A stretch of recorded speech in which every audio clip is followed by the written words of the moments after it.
Hey, I'm Nick Haramis, and I'm the editor-in-chief of Interview Magazine. Like many of you, I've been quarantined now for what feels like 17 and a half years.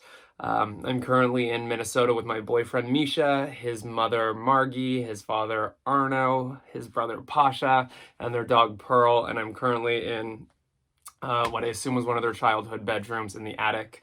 Um, we've been having a nice time in so many ways. We've been cooking a lot. We've been doing the crossword together. Um, I've taken up running.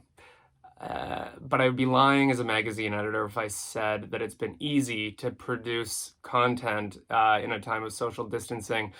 I think if you ask us or any other magazine out there, it's been interesting to sort of reconfigure how we do photo shoots in a time where you have to be 6 feet apart from one another at least.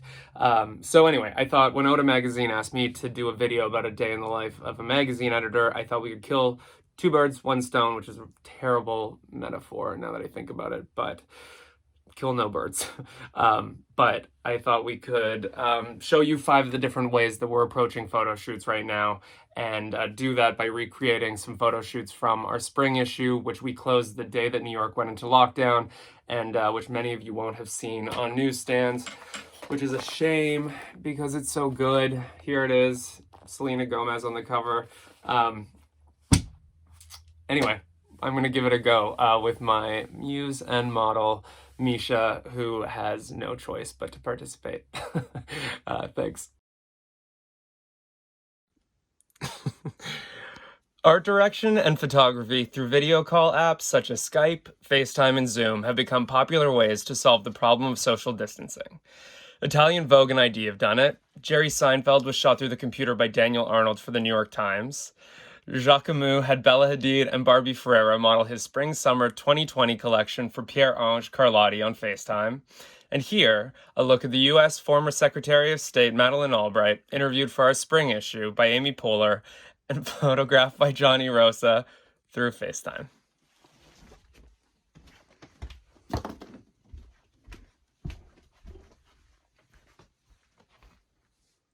To quote Taylor Swift, quoting Katie Couric, quoting myself, there's a special place in hell for women who don't help other women. The Self-Timer.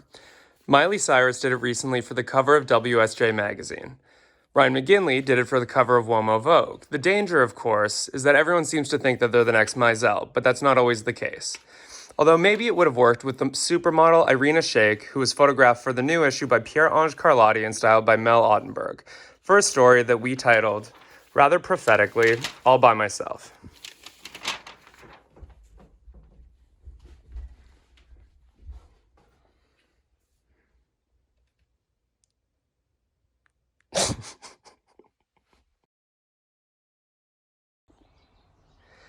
This approach isn't all that different from how we normally shoot people. Sort of same idea, but just a little bit further away. Here's a reimagining of our shoot with the new boxing superstar Ryan Garcia, interviewed for the issue by Oscar de la Hoya, photographed by Brett Lloyd, and styled by Mel Ottenberg. The New York Times had Jake Michaels shoot Larry David through the windows of his Pacific Palisades home, which I was obsessed with because I feel like no one wants to be left alone more than Larry David does. For our spring issue, we had the performance artist David Henry Nobody Jr. create a beauty story inspired by the apocalypse. It involved David painting his body, covering it in razor blades, and setting the dollhouse that he'd made into a hat on fire while he was wearing it. A photo shoot separated by glass could have been a good idea for this one.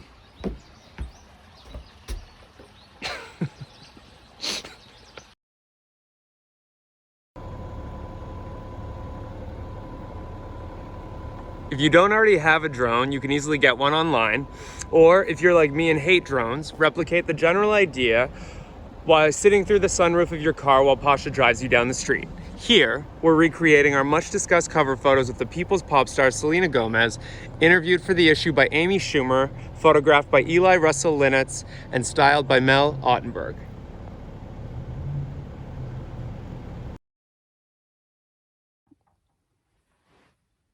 And yada yada yada, that's how you make a magazine. I hope that you guys all stay sane and stay safe and stay inside. I hope that you're all calling your moms today because it's Mother's Day. And I hope that you're telling all the people that you love them. And I will see you on the other side of this thing when I, for one, will be wearing crop tops and hugging everyone that I love with abandon.